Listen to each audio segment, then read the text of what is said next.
Samantha, and I'm the Administrative and Communications Coordinator with Growing Home Southeast. If you're unfamiliar with Growing Home Southeast, we are a nonprofit serving children and families in South Carolina and Alabama with foster care and other related community-based services. This week, I'm back with another story time, and we'll be reading Hercules the Harbor Tug by Michael O'Hearn. Let's get started! Hercules the Harbor Tug by Michael O'Hearn.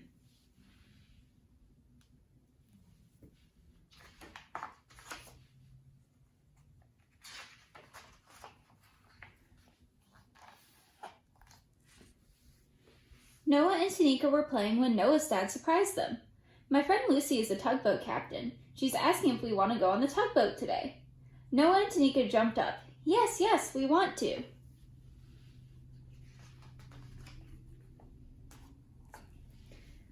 When they got to the harbor, Lucy said, "Welcome aboard." As they put on their life jackets, she said, "Our first job today is on the other side of the harbor, so let's get underway." Lucy showed the children how she untied the lines holding the tug to the dock. They coiled the lines neatly. "Ship shape," Lucy called it.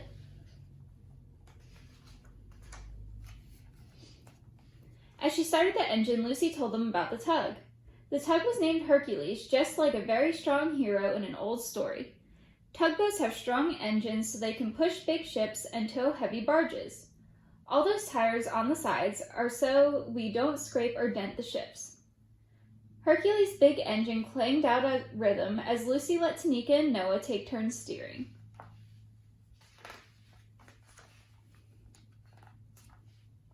A ferry boat went by, carrying people and cars across the harbor. "Why are those seagulls following the boat?" Tanika asked Noah's dad. "People are tossing pieces of bread into the air for the seagulls to catch," he answered. "Those seagulls should be in the circus," said Tanika. Tanika came to the wheelhouse door and said, "Did you know that a big seagull is sitting on your tugboat?" "That's Stanley," Lucy laughed. "He acts as if this boat belongs to him. He comes aboard the Hercules every day and watches what we do." Up ahead, they all saw a dredger at work.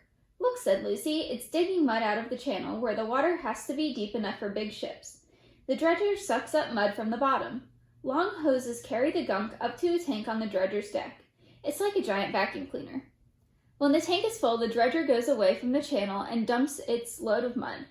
The dredger is hinged like a door so it can open up right down the middle. Look, there's one over there opening now."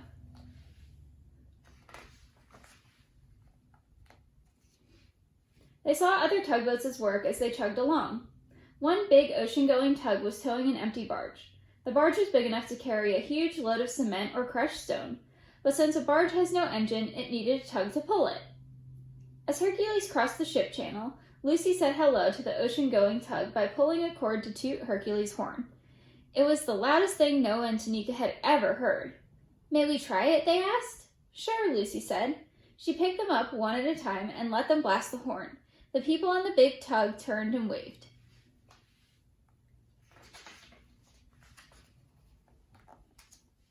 Noah was worried. "How can you tell where the deep channel is? You can't see underwater."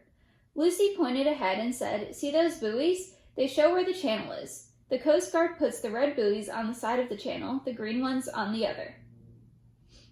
"See this chart?" Noah's dad asked them. "It shows how deep the water is and where all the buoys are. Boat captains just have to remember this rule. Red, right? Returning, which means keep the red buoys to the right side of your boat when you come into a harbor, and do the opposite when you leave the harbor."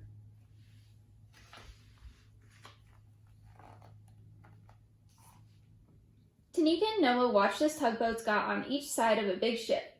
The tugs turned the ship and pushed it up to a pier. Lucy said, "That ship's engines and propellers make enough power to cross the wide ocean, but in a crowded place like a harbor, the ship needs tugboats so it doesn't crash into things." In the shipyard, they saw a huge ship being lifted out of the water. It had entered a floating dry dock that was full of water. As the water was pumped out, the dry dock floated up and lifted up the ship up with it.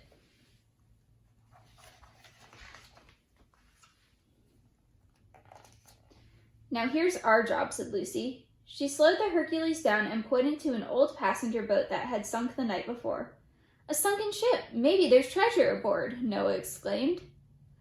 "I don't know about a treasure," Lucy replied, but it might have diesel fuel or oil on board. If the oil leaks out, it would hurt the animals in the harbor.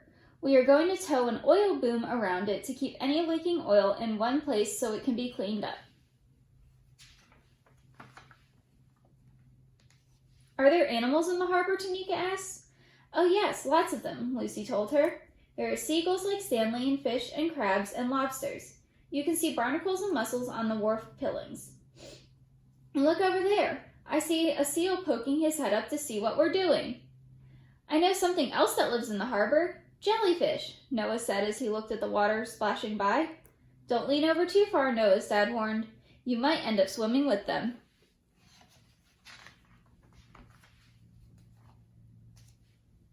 Lunchtime, Lucy tied Hercules to a wharf where they could watch a crane unloading a ship. Tanika tossed up a crust, and Stanley the seagull caught it. Soon they were all tossing bread to Stanley. After lunch, they headed back out. Splash! A big wave washed right over the deck. Noah and Tanika got their feet wet before the water ran out through the holes called scuppers.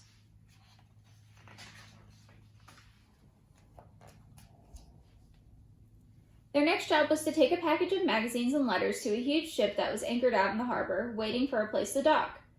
This tanker is loaded with oil from halfway around the world, Lucy said. It's like a giant floating barrel.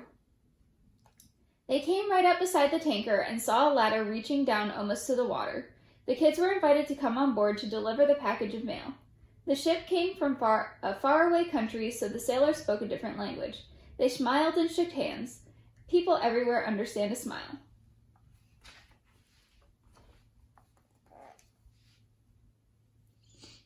Back aboard the Hercules, Lucy spun the wheel and headed the little red tugboat back towards its home.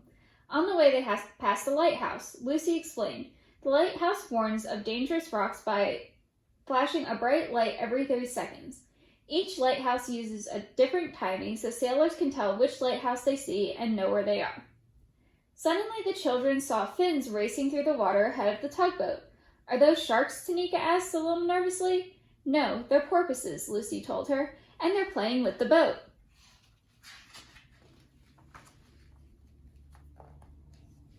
After a few minutes, the porpoises swam off, chasing a school of fish. A trawler went by, pulling a net through the water to catch fish. Lucy steered out of its way. Noah pointed at two long-necked birds sitting on a bell buoy. The birds dove into the water and disappeared. After a long time, they came up far away from the buoy. Noah's dad said, "Those cormorants are fishing too."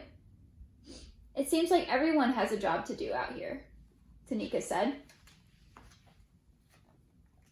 What's that? Asked Noah and Tanika at the same time. They saw a boat spraying water high into the air. It's a fireboat, said Lucy, smiling. What are they doing? I don't see any fire for them to put out, said Noah. That's what a fireboat does when it's leading a parade, answered Lucy. And I've got a surprise for you. We are going to be in it too, because today is the tugboat parade.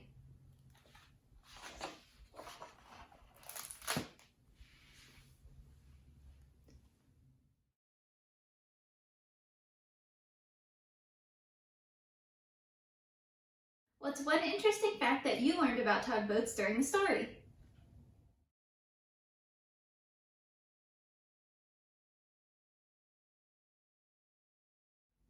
Noah and Tanika were given two big surprises during the story. At the beginning, they found out that they were going to go on a tugboat that day, and at the end, they found out they were going to be part of a big parade. What's one of the best surprises you've ever received from someone?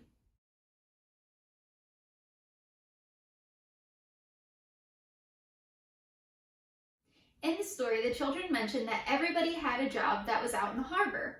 What job would you have wanted?